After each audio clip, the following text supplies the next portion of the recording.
Hi ವೀಕ್ಷಕರೇ, ನೋಡಿ, ಇನ್ನು ಮುಂದೆ ನೀವು ಗೃಹಲಕ್ಷ್ಮಿ ಹಣನ ಪಡಿಬೇಕು ಅಂದರೆ ನಿಮ್ಮ ಬಳಿ ವೋಟರ್ ಐ ಡಿ ಕಾರ್ಡ್ ಕಡ್ಡಾಯವಾಗಿ ಇರಬೇಕು ಮತ್ತು ವೋಟರ್ ಐ ಡಿ ಕಾರ್ಡ್ನ ನಿಮ್ಮ ಗೃಹಲಕ್ಷ್ಮಿಗೆ ಲಿಂಕ್ ಮಾಡಿಸಬೇಕು. ಇದರ ಜೊತೆಗೆ ಜಾತಿ ಪ್ರಮಾಣ ಪತ್ರ ಕೂಡ ಕಡ್ಡಾಯವೆಂದು ಸರ್ಕಾರ ಆದೇಶ ಕೊಟ್ಟಿದ್ದು, ನಿಮ್ಮ ಮೊಬೈಲಲ್ಲೇ ನೀವು ನಿಮ್ಮ ವೋಟರ್ ಐ ಡಿನ ಗೃಹಲಕ್ಷ್ಮಿಗೆ ಲಿಂಕ್ ಮಾಡಿಸೋದಕ್ಕೆ ಸರ್ಕಾರ ಒಂದು ಆ್ಯಪ್ ಕೂಡ ಕೊಟ್ಟಿದ್ದು, ಆ ಒಂದು ಅಪ್ಲಿಕೇಶನ್ ಮೂಲಕ ಹೇಗೆ ನೀವು ಗೃಹಲಕ್ಷ್ಮಿಗೆ ಮರು ಅರ್ಜಿ ಹಾಕೋದು ಅಂತ ತಿಳಿಸ್ಕೊಡ್ತೀನಿ.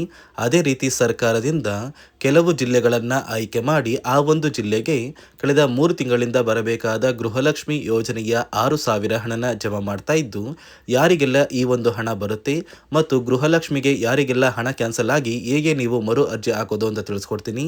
ಅದಕ್ಕಿಂತ ಮೊದಲು ನೋಡಿ ವೀಕ್ಷಕರೇ, ನೀವು ನನ್ನ ಚಾನಲ್ನ ಸಬ್ಸ್ಕ್ರೈಬ್ ಆಗದೆ ಹಾಗೆ ವಿಡಿಯೋ ನೋಡ್ತಾ ಇದ್ರಿ, ದಯಮಾಡಿ ಪ್ರತಿಯೊಬ್ಬರು ಚಾನಲ್ನ ಸಬ್ಸ್ಕ್ರೈಬ್ ಮಾಡಿಕೊಂಡು ಪ್ರತಿಯೊಬ್ಬರು ವಿಡಿಯೋಗೆ ಒಂದು ಲೈಕ್ನ ಕೊಡಿ.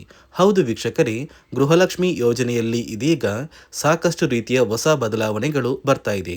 ಸಿಎಂ ಡಿ.ಕೆ. ಶಿವಕುಮಾರ್ ಅವರೇ ಗೃಹಲಕ್ಷ್ಮಿ ಯೋಜನೆಯಲ್ಲಿ ಕೆಲವೊಂದು ಪರಿಷ್ಕರಣೆಗಳನ್ನ ಮಾಡ್ತಾ ಇದ್ದು, ಸಾಕಷ್ಟು ಫಲಾನುಭವಿಗಳ ಹೆಸರನ್ನ ಗೃಹಲಕ್ಷ್ಮಿ ಯೋಜನೆಯಿಂದ ಕ್ಯಾನ್ಸಲ್ ಮಾಡ್ತಾ ಇದ್ದಾರೆ. ನಿಮ್ಮ ಬ್ಯಾಂಕ್ ಖಾತೆಗೆ ಗೃಹಲಕ್ಷ್ಮಿ ಹಣ ಬರಬೇಕು ಅಂದರೆ ನಿಮ್ಮ ಬಳಿ ವೋಟರ್ ಐ ಡಿ ಇರಬೇಕು ಮತ್ತು ಜಾತಿ ಪ್ರಮಾಣ ಪತ್ರ ಕೂಡ ಇರಬೇಕು. ಈ 2 ದಾಖಲಾತಿಗಳನ್ನ ನೀವು ನಿಮ್ಮ ಒಂದು ಗೃಹಲಕ್ಷ್ಮಿಗೆ ಲಿಂಕ್ ಮಾಡಿಸಿದ್ರೆ ಮಾತ್ರ, ಅಂದರೆ ಮರು ಅರ್ಜಿ ಮೂಲಕ ಲಿಂಕ್ ಮಾಡಿಸಿದ್ರೆ ಮಾತ್ರ ನಿಮ್ಮ ಬ್ಯಾಂಕ್ ಖಾತೆಗೆ ಗೃಹಲಕ್ಷ್ಮಿ ಹಣ ಬರೋದು.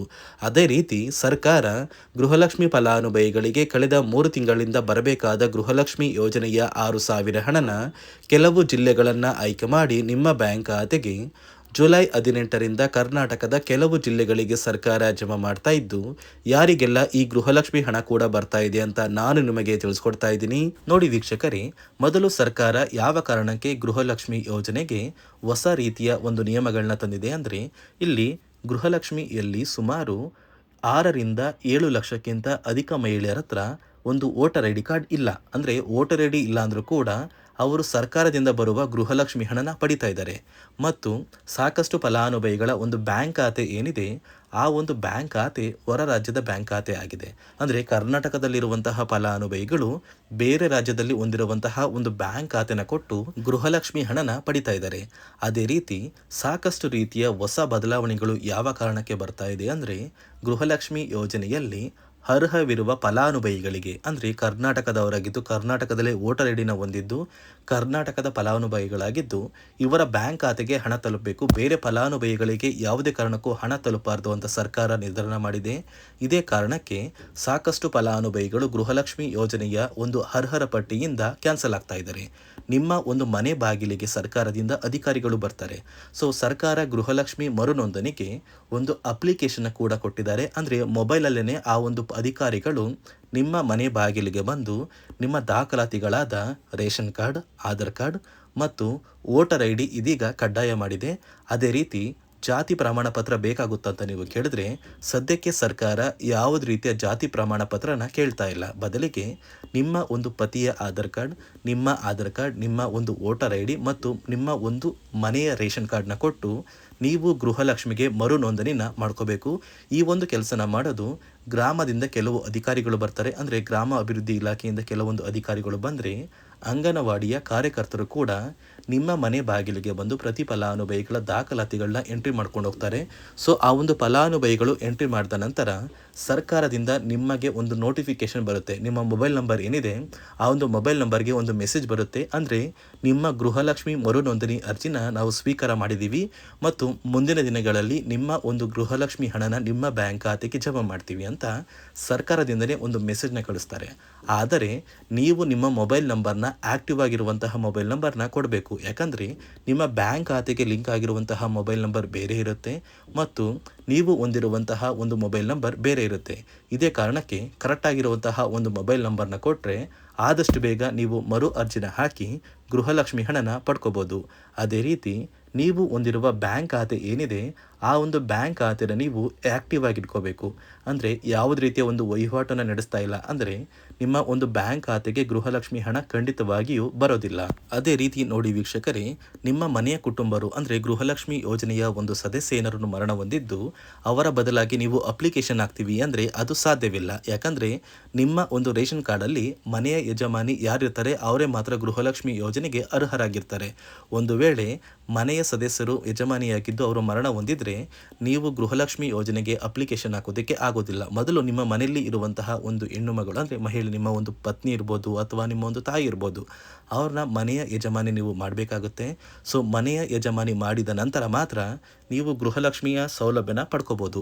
ಒಂದು ವೇಳೆ ನೀವು ಗೃಹಲಕ್ಷ್ಮಿಗೆ ಹೊಸದಾಗಿ ಅರ್ಜಿ ಹಾಕಬೇಕು ಅಂದರೆ ಇದೀಗ ಸರ್ಕಾರ ಅದಕ್ಕೂ ಕೂಡ ಕರ್ನಾಟಕ ಒನ್, ಗ್ರಾಮ ಒನ್ ಅಥವಾ ಬೆಂಗಳೂರು ಒನ್ ಸೇವಾ ಕೇಂದ್ರದಲ್ಲಿ ಅವಕಾಶ ಮಾಡಿಕೊಟ್ಟಿದೆ.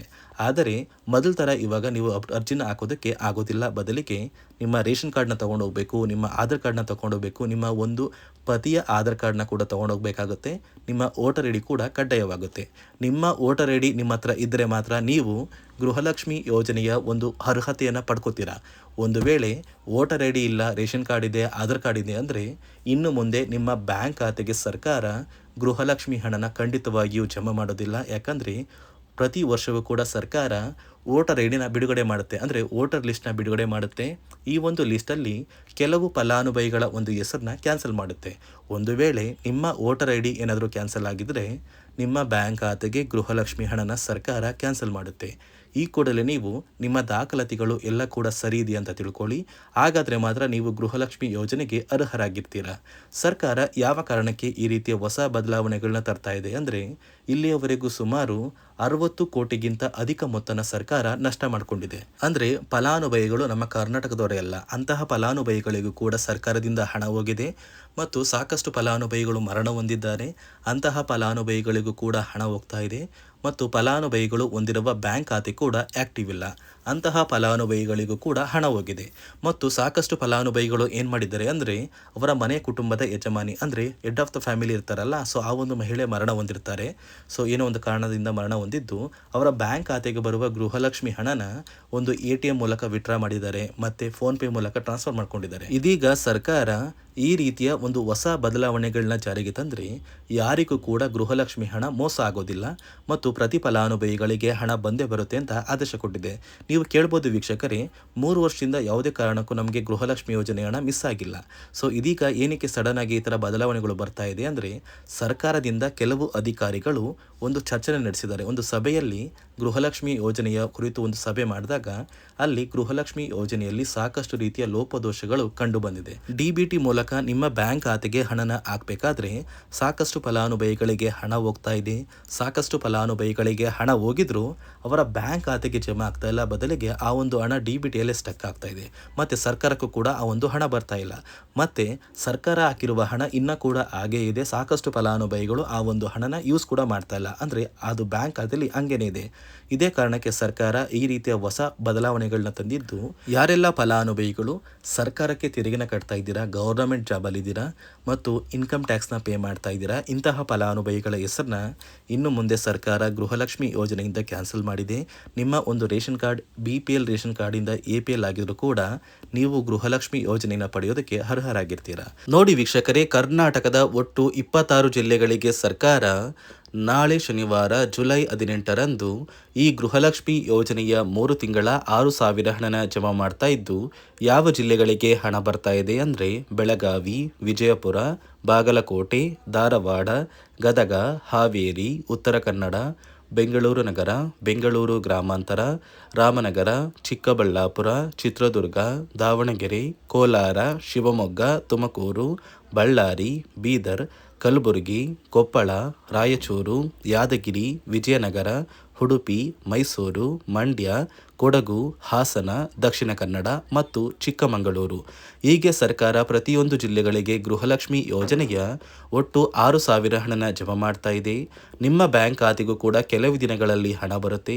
ನೀವು ಗೃಹಲಕ್ಷ್ಮಿಗೆ ಎಷ್ಟು ಬೇಗ ಮರು ಅರ್ಜಿ ಹಾಕ್ತೀರಾ ಅಷ್ಟು ಬೇಗ ಹಣನ ಪಡ್ಕೋತೀರಾ ಅಂತ ಹೇಳ್ತಾ, ಇದಿಷ್ಟು ಸರ್ಕಾರದಿಂದ ಪ್ರತಿ ಫಲಾನುಭವಿಗಳಿಗೆ ಬಂದಿರುವಂತಹ ಒಂದು ಹೊಸ ಮಾಹಿತಿಯಾಗಿದ್ದು, ನಾನು ಕೊಟ್ಟಿರುವ ಮಾಹಿತಿ ನಿಮಗೆ ಇಷ್ಟ ಆಗಿದ್ದಲ್ಲಿ ನನ್ನ ಚಾನಲ್ನ ಸಬ್ಸ್ಕ್ರೈಬ್ ಮಾಡಿಕೊಂಡು ಹಾಗೆ ವಿಡಿಯೋಗೆ ಒಂದು ಲೈಕ್ನ ಕೊಡಿ.